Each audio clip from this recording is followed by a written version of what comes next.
Hoy empiezan los Juegos Olímpicos de París 2024. Bueno, técnicamente empezaron el miércoles, pero hoy es la ceremonia de apertura y el inicio, digamos, oficial. Y ya sabemos que, especialmente cuando hablamos de Juegos Olímpicos, obvio no es oro todo lo que reluce. Desde hace décadas, la celebración de Juegos Olímpicos significa, en las ciudades donde se celebran, procesos de 1. Gentrificación y expulsión forzada de las personas más desfavorecidas, 2. Construcción de elefantes blancos, 3. Altísimos sobrecostes, sufragados, claro está, con dinero público, 4. Aumento de la represión y el control policial, 5. Washings de todo tipo, y 6. Promesas incumplidas.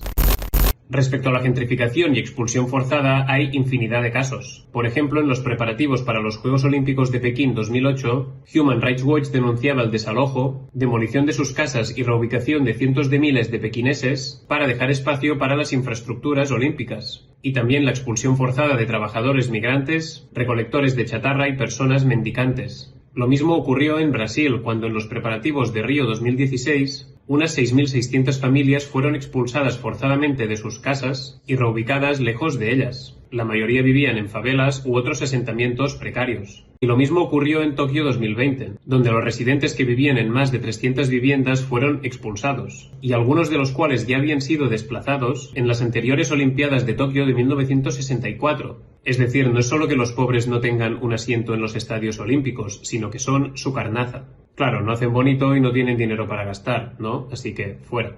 La gentrificación, por otro lado, es un proceso menos explícito pero igualmente violento. El encarecimiento de los alquileres y del coste de la vida, debido a la llegada masiva de turistas con mayor poder adquisitivo, desplazan también a la población local. Y estos procesos, que ya ocurren de por sí en las grandes ciudades, se acentúan aún más, si cabe, durante unos Juegos Olímpicos.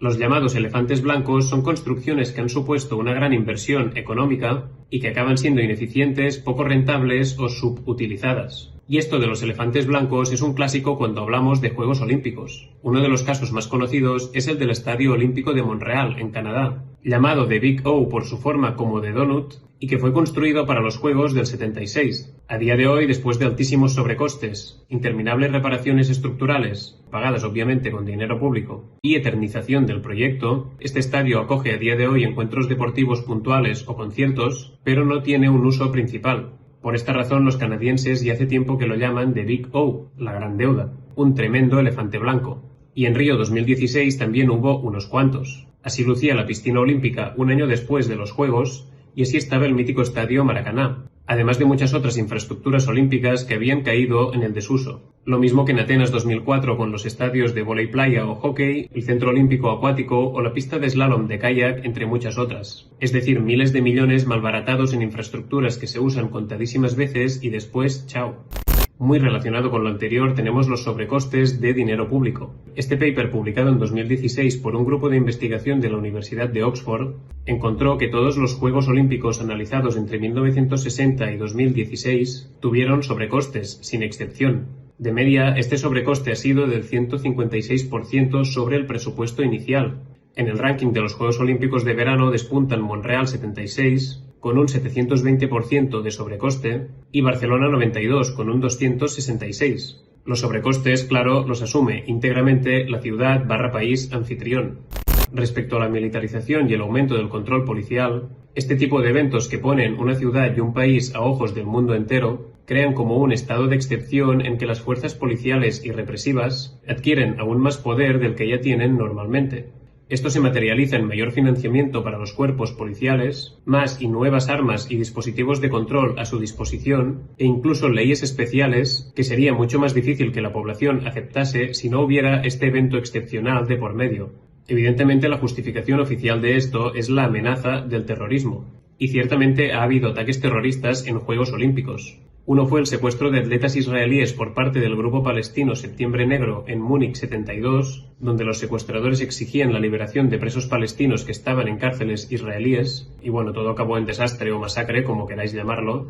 Y el otro atentado de corte ideológico opuesto fue en Atlanta 96, donde un terrorista de ultraderecha hizo detonar varias bombas que acabaron con la vida de 2 personas, y lo hizo porque, según él, los Juegos Olímpicos promovían los ideales del socialismo global, el aborto bajo demanda y la agenda homosexual. No deja de sorprender el gran parecido con los discursos de ultraderecha actuales. Ha habido estos atentados, pero que tampoco nos vendan la moto. Sabemos de sobra que la principal preocupación de los cuerpos policiales no es, digamos, precisamente desactivar los grupos de ultraderecha. De hecho, como que más bien les cuesta bastante investigar e ir a por estos grupos. Más bien tienen predilección y fijación por los del otro lado. Y sabemos perfectamente que la militarización y el aumento de las herramientas represivas no se irán una vez terminen los juegos, sino que llegan para quedarse. Ya sabemos que una vez le has dado un nuevo aparatito represivo a la policía, ya no se lo quitas nunca. Y si no, mira lo que ha pasado aquí con la ley Mordaza. Cuando hablamos de washings de todo tipo, nos referimos a greenwashings y otros. Recordemos que greenwashing es eso de revestir los eventos o empresas de verde o eco para que el capitalismo y sus dinámicas depredadoras del planeta, de las cuales los Juegos Olímpicos se han convertido en una extensión más, pues parezcan más amigables. Pues bien, desde hace un tiempo los Juegos Olímpicos han incorporado este revestimiento eco-friendly a su marca, pero el decorado enseguida se desmorona. Por ejemplo, en Río 2016, una de las promesas con que llegaban los Juegos era que servirían para limpiar la bahía de Guanabara, en la que cada día se vierten más de 600 millones de litros de aguas residuales que causan constantes enfermedades e infecciones, especialmente a la población, claro, más pobre. Pero resulta que al finalizar los Juegos, millones de litros de esas aguas residuales seguían llegando cada día a la bahía. Otro caso conocido fue la destrucción de un bosque de 500 años de antigüedad para los Juegos de Invierno de Corea del Sur. Y hay muchos casos más, obvio. Y no es green, pero sí es tremendo washing de imagen el que hacen ciertos países, tanto anfitriones como participantes, cuando aprovechan la visibilidad que les brindan los Juegos Olímpicos para presentarse como bondadosos y amables ante el mundo. Ejemplo clarísimo y actual de esto es Israel, que aprovecha los Juegos para lavar la cara y limpiar su imagen del atroz genocidio que está cometiendo desde hace décadas e intensificado en forma de barbarie en los últimos meses en Palestina. Pues Israel participará como si nada en estos Juegos Olímpicos y los aprovechará, claro, para hacer su washing particular. Finalmente, cuando los Juegos finalizan y la llama olímpica se apaga, es cuando se hacen evidentes las promesas incumplidas. Por ejemplo, los Juegos Olímpicos de Japón 2020 se vendieron como los Juegos de la Recuperación, en referencia al terremoto, tsunami y desastre nuclear de Fukushima en 2011. Según cuenta el periodista Jules Boykoff en su libro On Olympics, visitó las zonas afectadas por el desastre de 2011 justo antes de empezar los Juegos, y esto es lo que había visto y lo que le habían contado los locales. Las carreteras estaban llenas de casas y negocios abandonados, las personas locales llevaban máscaras protectoras, enormes pilas de bolsas de plástico negras que contenían tierra en proceso de descontaminación de radiación salpicaban el paisaje. Los locales las llaman pirámides negras. Una periodista de Fukushima con la que hablé me dijo: "El gobierno ha puesto la propaganda por encima de la verdad", y añadió: "La gente de Fukushima está todavía sufriendo a día de hoy. Para ellos la crisis y la limpieza de la contaminación aún siguen".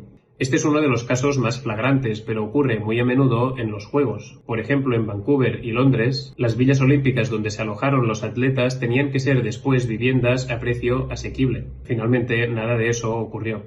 Y no olvidemos, claro, los constantes casos de corrupción y sobornos que han implicado el Comité Olímpico a lo largo de los años, muchos de los cuales ocurrieron durante la presidencia del franquista y falangista Juan Antonio Samaranch, que fue presidente del COI durante muchos años, y su hijo está a día de hoy como vicepresidente. Todo queda en familia. Es decir, y para cerrar esta primera parte del vídeo, a pesar de las declaraciones oficiales y los anuncios a bombo y platillo de que los Juegos Olímpicos traerán desarrollo, lugares de trabajo, mejoras para las ciudades anfitrionas y beneficios compartidos para toda la población, la realidad ampliamente constatada es que poco o nada de esto ocurre y los Juegos Olímpicos tienden a agravar los problemas sociales que ya hay en las ciudades organizantes. Y como mucho, quienes se ven beneficiadas son las élites que están bien conectadas. Y en este caso actual, el de los Juegos Olímpicos que empiezan hoy en París, ¿qué ha sucedido? Pues de entrada, los trabajadores que se han dejado la piel construyendo las infraestructuras necesarias, en su mayoría migrantes, claro, tanto de África como de Europa del Este, pues han trabajado sin cotización en la seguridad social, ni medidas de seguridad adecuadas, sin cobrar las horas extra, ni en ocasiones tener siquiera días de descanso. Como siempre, las grandezas europeas se sustentan sobre el sudor, esfuerzo y trabajo de los trabajadores migrantes. También ha habido expulsiones forzadas y realojamiento de refugiados, solicitantes de asilo y personas sin hogar. Como hemos visto, esta mezcla de aporofobia y clasismo es endémica en los Juegos Olímpicos. Con respecto a los sobrecostes, todavía no se pueden conocer con exactitud, pero desde el Ministerio de Economía y Finanzas ya han dicho que podría alcanzar los 2.000 millones de euros, de dinero público, obviamente. Y respecto al aumento del control policial, París estos días estará hipermilitarizada y policeada. Hasta 45.000 policías y 10.000 soldados se han desplegado en lo que es el campamento militar más grande que ha visto París desde la Segunda Guerra Mundial. Este descomunal despliegue policial y militar va acompañado de permanente vigilancia del espacio aéreo con aviones, drones y helicópteros, y también se han instalado cientos de cámaras de seguridad equipadas con sistemas de inteligencia artificial, autorizadas por una ley que amplía los poderes de vigilancia del Estado con motivo de los Juegos. Y finalmente llega el momento del politiqueo y los washings varios. A los atletas rusos y bielorrusos, después de mucho lío y polémica por la guerra entre Rusia más Bielorrusia y Ucrania más OTAN, pues a rusos y bielorrusos se les permitirá participar como atletas individuales neutrales. Es decir, sin uniforme de su país, ni himno ni bandera.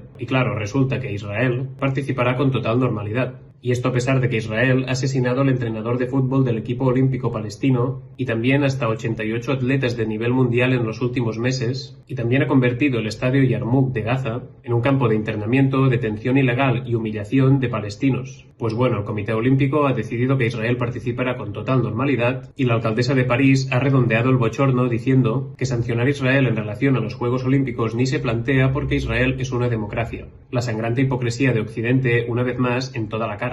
Y hay más cositas. Un jugador de vóley de Países Bajos, que fue condenado por violación a una niña de 12 años, condena con sentencia firme, también participará en estos Juegos Olímpicos. Fue condenado solo 4 años de cárcel y al año ya estaba fuera, para que después vengan los de siempre decir que una denuncia falsa te arruina la vida. La realidad es que si eres blanco europeo y encima bueno en el deporte, ni una sentencia firme por violación a niña de 12 años te la arruina.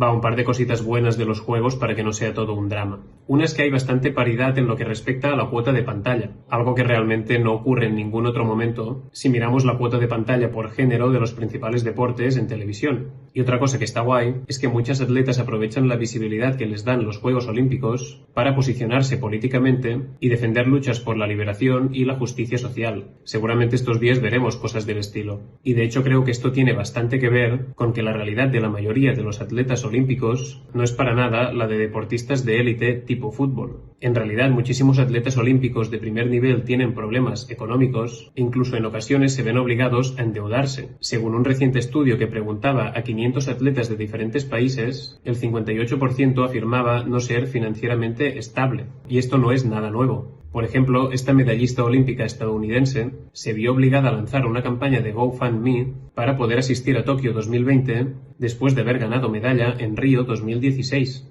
Y no es un caso puntual, sino que es algo que cientos de atletas se han visto obligados a hacer en algún momento.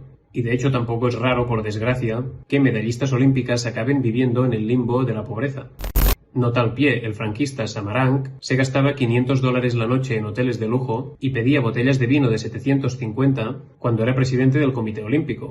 Como hemos visto, el Comité Olímpico vende espacios publicitarios a grandes marcas deportivas que quieren aparecer en los Juegos Olímpicos y vende también los derechos de emisión a televisiones y otros medios. Y el valor y el interés de todo esto lo están generando y aportando los y las atletas que en su inmensa mayoría pasan grandes dificultades económicas para llegar hasta allí y que encima, aunque ganen medallas, probablemente seguirán con una vida muy humilde o incluso precaria. Una muestra más de que los Juegos Olímpicos reproducen de manera muy clara las dinámicas explotadoras del capitalismo. Y digo todo esto sabiendo que soy un fife y que me gustan algunos de los deportes olímpicos y que seguramente acabaré mirándolos y los disfrutaré. Pero igual es importante conocer también todo lo que rodea la celebración de unos juegos y que las cámaras no nos van a mostrar. Y también creo que es importante conocer hasta qué punto, a día de hoy, las dinámicas explotadoras capitalistas han secuestrado totalmente lo que podría ser un evento deportivo mucho más sano y bonito.